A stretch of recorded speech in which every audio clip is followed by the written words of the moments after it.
विरारमध्ये इमारत कोसळून मोठी दुर्घटना घडल्याचं कळतंय। विरारमध्ये इमारत कोसळून 14 जणांचा मृत्यू झालाय। 30 तासांनंतर शोध मोहीम अजूनही सुरू आहे। आतापर्यंत 16 जणांना ढिगाऱ्यातून बाहेर काढण्यात आले। नारंगी भागातील रामाबाई अपार्टमेंट कोसळून ही दुर्घटना घडली। G4 इमारत कोसळल्याने खरंतर मोठी दुर्घटना मंगळवारी रात्री घडली होती आणि 30 तासांपासून एनडीआरएफच्या 5व्या बटालियनच्या 2 पथकांकडून घटनास्थळी बचाव कार्य सुरू आहे।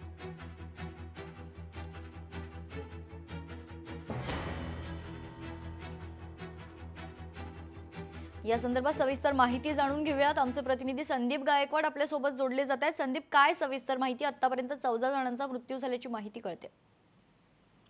मेघना, बरोबर आहे। मंगळवारी रात्री 11:30च्या सुमारास विरार पूर्वेच्या विजयनगर परिसरातील रमाबाई अपार्टमेंट ही 4 मजल्याची इमारतचा काही जो भाग आहे हा कोसळला होता आणि त्यामध्ये जे आहेत 20 ते 25 जण जे नागरिक आहेत त्या मलब्याखाली आल्याची माहिती ही समोर आली होती आणि त्यापैकी जे आहेत एनडीआरएफची टीम आणि वसई विरार महापालिकेच्या अग्निशमन दलांनी जवळपास 14 मृतदेह जे आहेत आतापर्यंत बाहेर काढलेले आहेत आणि अजूनही शोध मोहीम सुरूच आहे। ही जी इमारत होती ही पूर्णतः अनधिकृत बांधण्यात आली होती आणि ही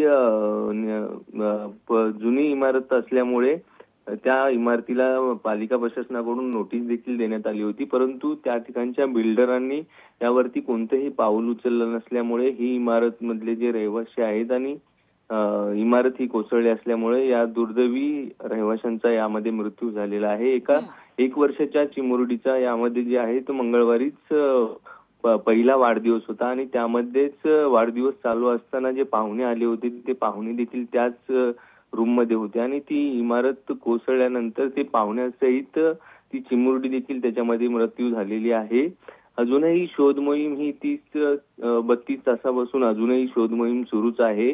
प्रशासकीय यंत्रणा पूर्णतः त्या ठिकाणी सज्ज आहे, परंतु ही दुर्दैवी घटना घडली असल्यामुळे परिसरामध्ये एकच शोककळा पसरलेली आहे। संबंधित बिल्डर आणि पालिका प्रशासनाच्या अधिकारी या संबंधित जे कोणी दोषी आहेत त्यांच्यावर कारवाई करावी अशी मागणी देखील आता सर्वसामान्य नागरिकांकडून होत आहे। परंतु वसई विरार नालासोपारा या परिसरामध्ये जे आहेत अनधिकृत बांधकामांचा सुळसुळाट आहे आणि मोठ्या प्रमाणामध्ये या ठिकाणी अनधिकृत बांधकामं सुरू आहेत।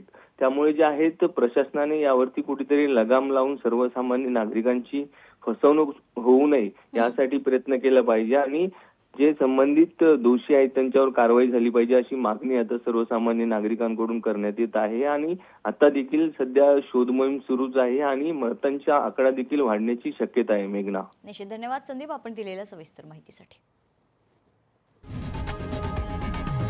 लोकशाही मराठी ऐका, पहा, जागरूक रहा।